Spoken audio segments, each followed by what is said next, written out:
Okay, breaking news. Just a few days ago, ekitongole ky'ebyokulonda Electoral Commission ekikulemberwa Simon Byabakama kya disqualifyinga abakulembeze 11 abaali beegwanyiza ekifo ky'obwa meya bwa Makindye ne balekamu owa NRM ngali unopposed ne bamulangira unopposed.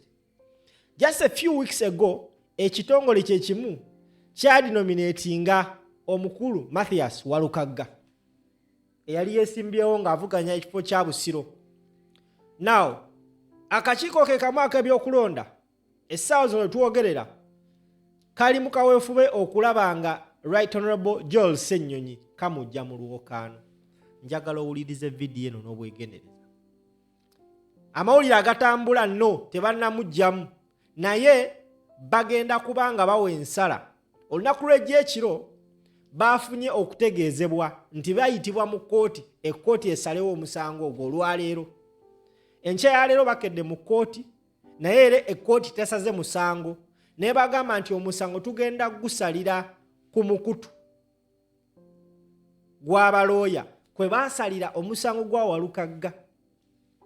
Now, Joel Ssenyonyi, leader of opposition, tabasolodde kubeerayo in person oba oliawo alina engagements endala wabula asindise looya we Kanso Elias Luyimbazi Nalukoola bw'ati bw'atunnyonnyodde nga bwe kiyimiridde na kiki ekisuubirwa okukolebwa. Bw'abaddeyo batudde ne babagamba ensonga eno bw'ati Nalukoola bw'annyonnyodde eggwanga ku nsonga y'omusango gwa Joel Ssenyonyi. Katukomewo after this. Bananga abamu muyinza okulowooza mbu oluzungu twalusomye bubi naye si kituufu. Olunaku lwajjo twafunye ebbaluwa entongole ng'etuyita ate yabadde egamba nti mujje mu kuwulira omusango. Kituufu bwe twava wano twaliira naffe tusuubira nti ensala ejja kuweebwa ng'eyita ku mutimbagano gwa kkooti oguyitibwa Ikibisi. Naye bwe twafunye ebbaluwa eyo mu Lunyaanyimbe nga bagiyita ate ng'eyawukana n'eyo gye twabadde tusuubira gye bayita ruling notice. Tetugamba oba oli awo eyawaaba alina ebirala byakyayagala okwongera okumera enkola kwe kujja ne wano ew'omulamuzi. Tugenze okutuukayo ne tutegeezebwa okuva mu kakkalabizo ly'omulamuzi nti tuddeyo gye tukolera emirimu gyaffe tulinde bulinzi ensala ejja kutuweebwa ng'eyita ku mutimbagano ogwa Ikibisi. Ne bwe kityo tetulina bweraliikirivu tusazeewo tuddeyo era tulinde kkooti bw'enaasalawo. Kujjako kiyinza okuba nga kirumya oyo eyawaaba kuba yayagala alangirirwe ku bwa memba bwa paalamenti nga tagenze kuperereza kalulu. Oli awo abadde zze n'ebidduluza yewaane yeyagale tibamulangiridde yerozi gy'ayinza okukola naye ffe obudde kyekyokka kyekituluma. Tujja kuddamu era tubagambe nti ensala tugifunye.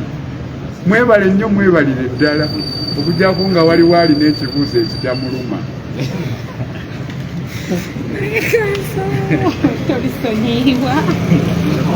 Naye mmwe mulonde Kyagulanyi mmwe.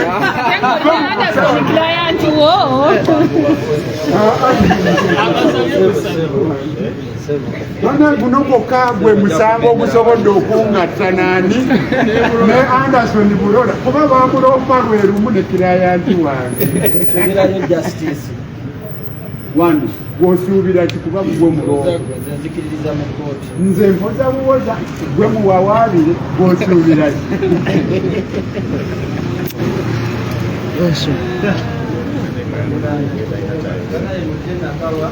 Alright, tulaba akaseera kano bwetembeera bwebadde ku musango gwa Honorable Council Joel Ssenyonyi, leader of opposition. Gwe muganange andaba ali ku Lugire TV nzaalwo kyambadde musomesa ku kamera.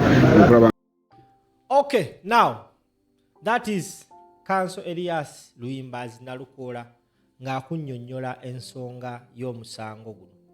Agambye nti bafunye okutegeezebwa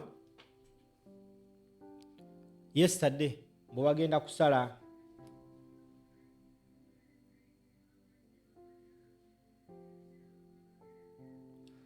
bafunye okutegeezebwa nti ekkooti egenda sala omusango olwaleero era ne bakeera bwankokola wabula olutuuseeyo ekkooti ne bagamba nti bagenda gusalira ku mukutu kwe batera okuguyisa oba baguyita ikmis era gwe balinze. This is the same way we baakola ku musango gwa Walukagga. The question is, Joel Ssenyonyi anagibwayo because si yekka yawawaabirwa. Abo bonna abali mu race y'e Nakawa bawawaabirwa era babaddewo, olabyewo Lwamiti, olabyewo n'abalala basobodde sindika baloya baabwe okubakiikirira. But in all this, I strongly believe nti omudumu gutunuuliddwa omuntu omu, Joel Ssenyonyi. Because when we talk about abantu abasinze oteeka gavumenti ya Museveni ku nninga, you cannot mention 10 nga temuli mu linnya lya Joel Ssenyonyi. Joel Ssenyonyi yatandika oteeka abasajja bano ku nninga ng'akyali mu kakiiko ka Kosase when he exposed many government officials abaali benyigidde mu bulyake. Joel Ssenyonyi we yaweebwa ekifo kya leader of opposition ate ekintu ne kisukka. Now,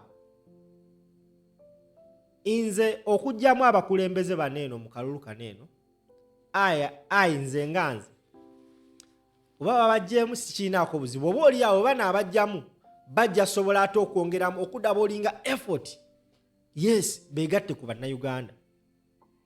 Because waabanga Kyagulanyi Ssentamu Robert Bobi Wine alangiririddwa nga president, buli kikyamu ekigowinze, because ebikyamu bingi nnyo ebikoleddwa mu kampeyini eno nga bikolebwa mwami Byabakama. Kyagulanyi yali empigi ng'ali ne Walukagga ku stage ku ralemu n'agamba nti baamugye mu kalulu mu bumenyi bw'amateeka, naye singa twezza eggwanga lyaffe ne tukyusa obukulembeze obukulu as in top, we can even call for a by-election and it is very possible. So twawulidde n'omusango gwa Mulyannyama naye anytime bagenda gusala. Abakulembeze ba NUP abatagetingiddwa mu kalulu kaneeno omuwendo gutandise okuwerera ddala. Kino kye nabagambako emabegako nti kino ekintu bano abasajja bakinotisinga mu kalulu akaggwa.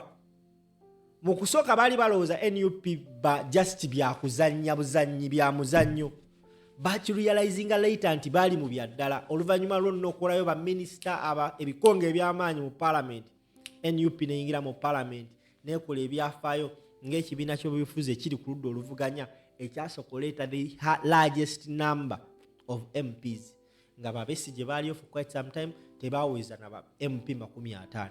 NUP nga tennaweza na mwaka mu byabufuzi ya ggwanga ne mobilizing eggwanga nereeta ba MPs 57. So these people are not ready to take chances again. Kyovola baye Anita Amonga ate yabalabukirawo mukali akalulu nti yali amwesimbyeko yafuula banga amulemesa na jano opposite ne mukano teyatidde kuswala, yakoze buli kimu. Era otunaatukira okulonda ennaku z'omwezi nga 7 wabula ennaku 9 8 otunaatuukira nga 15.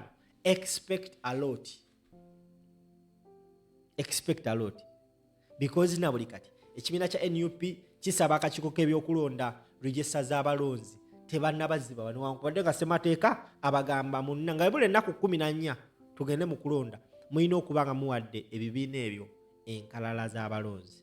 So a lot of nonsense is happening, but of course it is not a surprise. Tambuza video.